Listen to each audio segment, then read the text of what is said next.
لا يسيفي تاجر ولا بجد no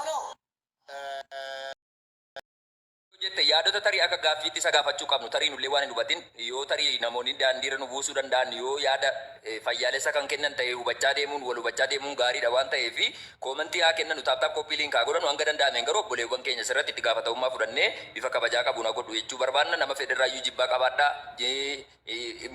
miira badaa qabaadhaa sana yeroo biraatiif ol kaayyadhaa nama san waliin jechuudha hanga dandeessanuun asirratti yaaduma sagantaa kan hojii wal fakkaatu qofaa deemsisaa isiniin jechuu barbaanna galatooma obboleessa keenya roobeera nu dhagaa jirta sinagaan jira maame ayyee bagana gayaan dhufteni turtiin biyya keessaa kaanis keessan jira waan ta'eef beekan rakkisa waan ta'eef hanga dandeenyu wal hubachuudhumaa fi yaalla obboleewwan keenya tasgabbii naggeeffadhaa bagana gayaan dhufte roobeera ayyee bagana gayaan eeddani maamne ayyee roobeeraa keenya egaa obboleessa keenya ilma oromoo ammaan dura yaada kees beekaa nama baay'ee tasgabbii qabuu fi yaada bilchaataa miidiyaa hawaasummaa kan irratti calaqqisiisu akka taatee jette sin beeka akka miidiyaatti rakkoo gama dhuunfaatti eenyu keenyayyuu weakness partii yookaan dadhabbina dhuunfaa qabaachuu dandeenya ilmi namaa kamtuu perfeektii miti akka namummaatti garuu waan miidiyaa irratti gaggeessituun hedduu tokko natti toltaa feesbuuk irratti tiktook irratti illee fireendii waliiti wantin jechuu barbaadu ani rubeera waan miidiyaa irra guyyaa har'aa deemaa jiru argitee jirta dhimma obboleettii keenya saboontuu wajjin wal qabatuun viidiyoon tokko ergaa miidiyaa hawaasummaa irra socho'ee jedhee gariin ni koflaa gariin itti dhagahamee hedduu qaanfataa gariin ammoo jechuudha inni badii akkanaa raawwatu osoo haadha obboleettii qabu eenyuni gaaffii jedhu wal qabatee maqaan namoota kakka'aa jiran illee baay'eetu jiru dhugaadhaan beektatis namoonni yeroo wanta karaa miidiyaa irratti ka'ee jedhu jechuudha waan viidiyoodhaan wantoota saalfii gad ba'u mitiiti suuraa dhumtichitiin ati nama wajjin hariiroo godhattu yeroo paablikii ta'u hedduu nama rifachiisa xiinsammuu namaa tuqaa akka obboleettiittis obboleettiin keenya kun jechuudha miira isiin keessa jirtu isiif rabbii qofatu beeka waan kana ammoo jechuudha isiin kan dhaammattee asirratti nutti ibsitee jettee viidiyoon kun waggaa 3 dura akka ta'ee fi viidiyoo kana namni harkaa qabu obboleessa keenya roobeeraa akka ta'ee jedhe nuuf raggaasiftee jettee isiinis kun obboleessa keenya maahir jedhu kana bira jirti yoo tarii asirratti yaada mormii kan kaaftu ta'ee jedhe kallattiin si dhaggeeffachaa jirti waan ta'eef atis hanga danda'ameen tariiti wanti kun miidiyaa irratti yoon dubbadhee jedhe anaafis isiifis gaarii miti jettee bulfachuun qaba jettee hin sodaatta yoo ta'ee jedhe yookaan ammoo sitti dhagaama dhiifama dogoggoraa haasawaa kiyyaatiif hin sodaatta jechuun kiyya moor seeftii keetiifis ta'ee isiitiif gaarii miti jettee yaadda yoo ta'ee jedhe waan fala ta'u wayii atis gartuu yookaan ammoo miseensa waan kanaaf fala kaa'u nutti dabalamtee nu wajjin taatee dhugaa jirtu jechuudha hawaasni akka baruuf namoonni akka irraa barachuu danda'aniif waan kana miidiyaa irratti yoo dubbannee jenne eenyuyyuun dogoggora ilma namaa ta'e perfeektiin hin jiru wanti kun kallattii kanaan ba'ee siisa ta'u nama biraa irrattis wanti kun akka deebi'ee hin raawwannee fi kallattii kanaan ni jettee akka nuuf qabsiiftuuf wanti barbaadnuu fi ammaan duratti nama sabboontuu jedhamtu beektaa.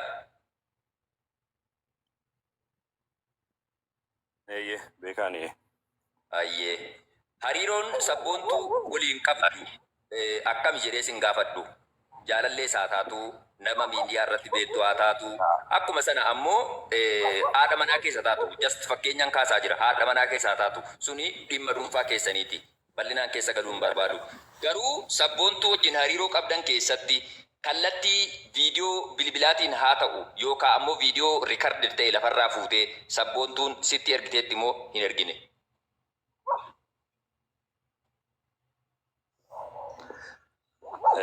maal sitti fakkaate maame? Roobeera. Nagaa masagalee. Yaada sabboontuunis. Wayyee. Amma dhagaa jirti sabboontuu atis roobeera atis waan irra deebii qabne waan gaafatamtan rabbii jedhaa dhugaa sida dubbachiisu karaa dhugaatu nama baasa dhugaadhuma. Dhugaadhuma qulqulluu dubbadhaa deebiitti.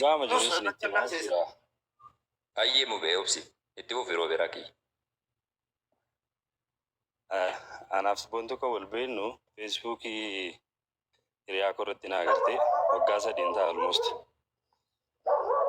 Kana wal dabarsiisii ምናምን jettee hiriyaa tokkotti himtee riikweestii na ergitee nan deebisee fi haasa'uu jalqabne jechuudha.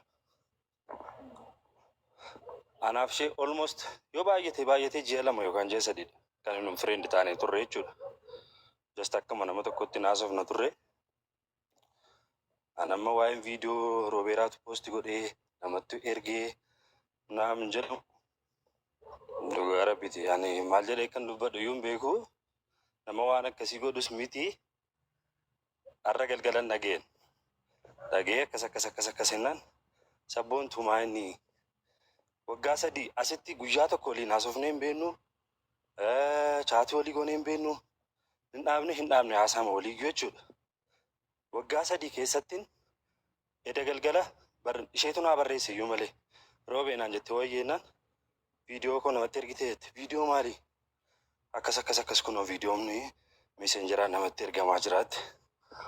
Ani viidiyoon namatti ergeen qabu. An nama akkasii miti. Na beekta sirriitti. Nama akkamii kan ta'e sirriitti na beekta. Maal godhadheen viidiyoo kee namatti ergaanii? Ani jiraachuma keeyyuu waggaa 3 guutuu jiraachuu keeyyuu feesbuukii irrattu si argeen beeku jiraachuu keeyyuu yaadadhanii. Inkwaa waggaa 3 booddee taa'ee viidiyoo kee kana poosti gochuu mitiiti. Dhugaama jiru haqquma jiru yoon isinitti himemmoo jechuudha. An guyyaan jalqaba sabboontuu eenyu akka isheen taate bare viidiyoo isheen nama biraaf ergite namni natti agarsiise viidiyoo sanan argeen jalqaba. Maaliif akka isheen akkas goote hin beeku. Viidiyoo nama 2-3 ergiteetti kan ija koodhaan argee jechuudha. Amma immoo kun hoon jedhamee maqaa namaa balleessuudhaaf an wanta hin godhinitti. An nama kabajammatii guddaa qabu keessatti hin guddadde. Isheenis sirriitti na beekti. Hiriyoonni koo na beeku jechuudha. Hawaan kana waan hin godhe hin qabu. Namni immoo roobeeraatu viidiyoo kana natti erge.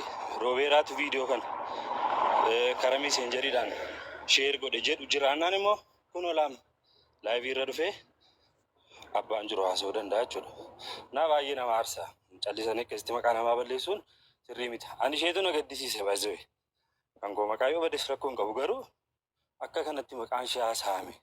Viidiyoo nama 2-3-4 bukkeetti akkas ergite abaluufi. Isheetu na gaddisiise. Amma sammaallee barreessaaf hin ture. Kunoo na dhagaarti sabboontuun. Sabboontu aniin jedhe ani dhiiradha.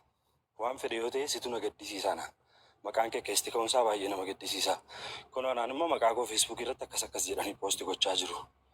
Kanaafiyyuu abbaan dhugaa kana roobeeraatu viidiyoo kana natti erge. Roobeeraatu viidiyoo kana sheer godhe jedhu jiraannaan murtoo barbaachisaa ta'e karaa keessanii wanti jechuun waan barbaadan gochuu dandeessu jechuudha. Malee yoon poosti godhe hin qabu. Ayyee roobeeraa kiyya. Ayyee galatoomi yeroo tokko ammas gaaffii itti aanuun siif dhiyeessa.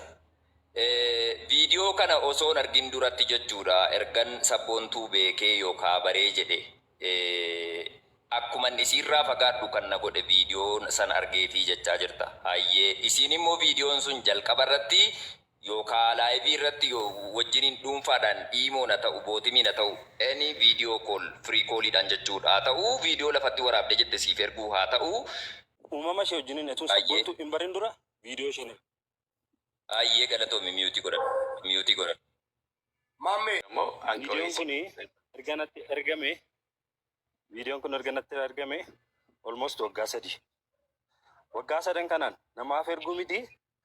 Ofii kiyyallee bilbila kiyyarrallee hin jiru. Bilbila kana qabachaa. Ayyeetti siqi maayikeetti siqi xiqqoo sagaleen kee fagaataadha. Sabboontuu. Dhagahuuttan zarraa'oo. Ayyee galatoomii yaadumaa kanarraa ka'ee jechuudha. Har'a waan deemaa ture wal qabatee namoonni yaada adda addaa kennaa turanii gariin haqa keetiif waan jiru hawaasnis akka irraa baratuuf teenyee namootaan wal dhabuu hin barbaannu namootaan walitti mufachuu hin barbaannu rabbii bira. Koi kan dura eeggatta si dubbise na arguu dandeessaa screenshot goote. Immoo telegiraamii Viidiyoo kana osoo nam tokkotti hin argin isaaf waraabe innis naa waraabe. Siigalee lameen keessanuu viidiyoo exchange wal gootan viidiyoo iccitaawaa jechuudha. Erga wal jijjiirtanii kaatanii kallattiidhaan osoo nam tokkotti hin argin akka isatti ergite dhibbaa ni mirkaneeffatta. Amantaa kee amantuutti rabbiif amantaatti amantuun. Mirkaneessuurra darbee qur'aanaan itti amanu qabadhee nam dhaabbadhu hayyee waan bareedaadha. Tokko hayyee sana booda jechuudha harmee kee akka dhukkubaa harmee isaa akka dhukkubaa jiruu fi maallaqa barbaadee maallaqa si gaafatee erga si gaafateen booda ati maallaqa hin qabu jennaan viidiyoo kee hin gadhiisa kiyya dhiira waan ta'eefi kan kee ba'u garuu ati shamaraa siif rakkoodha jedhee yoo viidiyoo kana yoo maallaqa sana naan galchine siif viidiyoo kana gadhiisuu danda'a jedhee sitti dubbachuu isaa dhibba rabbiif amantaa amantutti kakattee ragaa ba'uu dandeessaa maqaa obboleessa keenya balleessuu osoo hin taane. Kakadheellee ragaa ba'uu nan danda'a. Maammee ammas wanta tokkotu jira. Baay'ee itti fufi. Hunda dubbatu. Maammee koo koy obboleessa. Amantaadhaachi immoo biraan jiru. Ragaan yoo jiraate jedhe jechuudha yoo barreeffamaan ta'e jedhe bifa barreeffamaatiin iskiriinshuutii qabda yoo ta'e jedhe jechuudha kontaaktii isaa wajjiniin ragaa quubsaa kennuu dandeessa yoo ta'e jedhe akkuma Mubaarak jedhee dheen qabatta. Waggaa 3 isaa ol ta'a. Tu waliin Baay'ee osoo waliin digdamaa dhufee na dubbisee gaafa 21 na dubbisee gaafa 23 kan tekstii isaa deebiseef. baay'ee inni akkas irratti dubbachuu jiruuf kan jalqaba dhuftee na dubbifte isiidha jechaa jira erga addaan cittanii kaatanii boodatti ati ammoo isatu na dubbise guyyaa 20 jechuun almost guyyaa 4 dura jechuudha ammas yaada wal faallessu jira naaf qabadhaa namoonni dhaggeeffachaa jirtan. Hayyee Namni viidiyoo sana dhufee natti himee maal viidiyoon akkasii akkamitti bahee naan jennaan daayirekti an viidiyoo sana guyyaa isaa wajjiniin eessa taa'ee nama ergee wajjin waan hin beekuudhaaf daayirekti gara Roobeeraa deemee Roobeeraa gaafadhe yoon gaafadhu viidiyoo maalii naan jedhe viidiyoo akkasii akkamitti namaa ergiti atiin viidiyoon kiyya kan jiru si bira qofadhaan jedheen jennaan akka viidiyoon isa bira jiru hin haalle si galee sagaleen hin erge jira jechuudha akka viidiyoon isa bira jiru hin haalle garuu ana miti kan namaaf dabarsee ergee telegiraamii kootu haakii ta'ee malee an dabarsine jedhee harmee isaatiin kakataa ture jechuudha. Kanammoo yoo wanti inni dubbatu jira. Baay'ee galatoome. Shamara kee rakkoodhaa jechaa jirti dhageeffachaa jirta waan isin dubbattu wanti kun. Maammee koo dhiifama amma gidduutti jechaan fayyadamee fi innaa gaaffiitti na gaafattee fi sirriidha kunoo maammeen Aleeks Taayee jira laayivii kana hordofaa jira deemanni yaada gaafa torban sanbata darbee natti fakkaata jirtaam naam jettee innaan eenyuun isheen abbaa manaa koo jettu kun hin jedhin gaafa fuudhee ilaalu munaadha indee munaa koo jirtaa akkamati maal wal jalaa banne jennee wal dubbise amma kanaan intini isaa steeppii isaa hammina yaade waan hin qabnee fi kana duraa duuba isaa eeguu dhiisuu nan danda'a. Irratti geggeessu miti qabeenya dhuunfaa koo kunoo amma barbaachisaa taanaan liibiree makiinaa irraa kaasee amma kaartaa manaatti